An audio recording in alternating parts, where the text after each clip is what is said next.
Ok, donc du coup, deuxième révision sur ce cours de Photoshop qui va nous permettre donc du coup de voir comment on va pouvoir obtenir ce genre d'effet pour couper un peu la tête de ce monsieur en deux et lui mettre une ville par-dessus la tête tout en le retouchant. Pour cet exercice, vous avez deux fichiers donc qu'on a vu en cours. Le premier, c'est donc la tête du monsieur et l'autre, c'est une skyline, donc un horizon avec des immeubles dessus.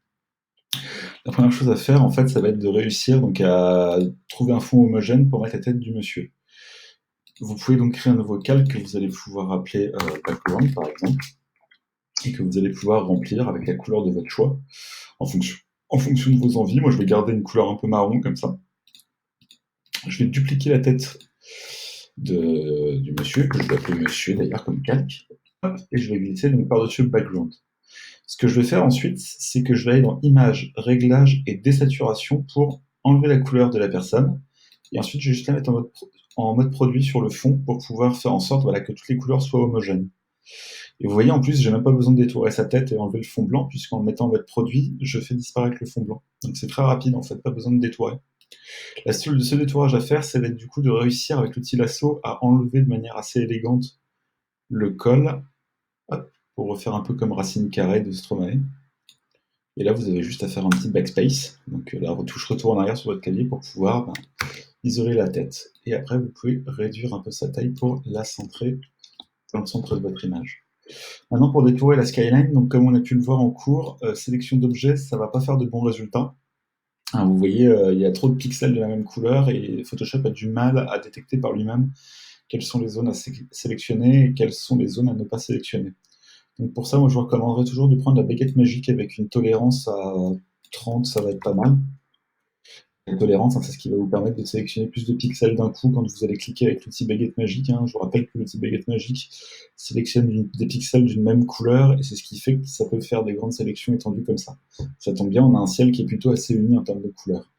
Pour rappel, vous allez cliquer sur les petits carrés qui se mélangent en haut pour pouvoir ensuite passer votre outil en mode ajouter de la sélection et vous allez pouvoir donc ajouter de la sélection au fur et à mesure en prenant votre fond.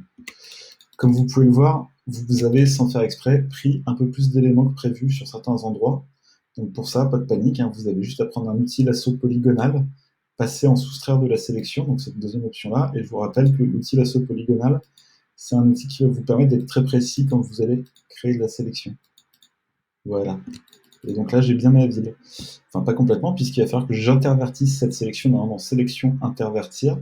Hop, ça me permet d'inverser la sélection et de faire en sorte que j'ai la ville et l'eau. Et l'eau est pas très importante à garder. Et là, vous n'avez plus qu'à faire un édition copier, revenir sur le portrait et édition coller. Donc voilà, là j'ai ma ville en l'état. Je vais faire de la même manière que pour le visage, je vais faire un image réglage et désaturation pour enlever les couleurs de la ville. Je vais passer en mode produit évidemment. Et je vais venir la positionner comme une couronne sur la tête du monsieur.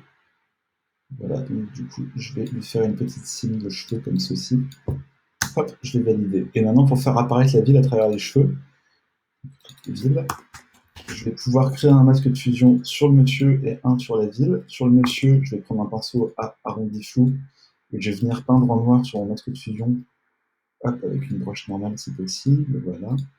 Je vais venir peindre en noir pour effacer progressivement la tête du monsieur et en noir progressivement pour enlever déjà le bas de la ville de manière à ce que les deux fusionnent, hein, le masque de fusion.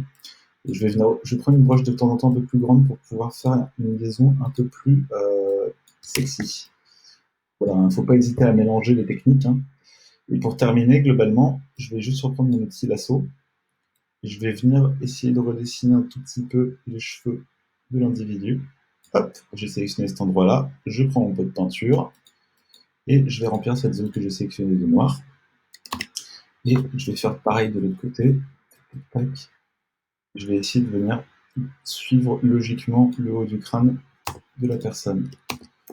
Voilà, et il ne me reste plus qu'à enlever les derniers éléments qui dépassent au pinceau. Et on va avoir un effet plutôt sympathique. Et évidemment, vous allez pouvoir de nouveau dupliquer vos calques et jouer avec d'autres incrustations pour réussir à avoir quelque chose d'assez unique. Merci d'avoir suivi ce petit tuto, à très vite.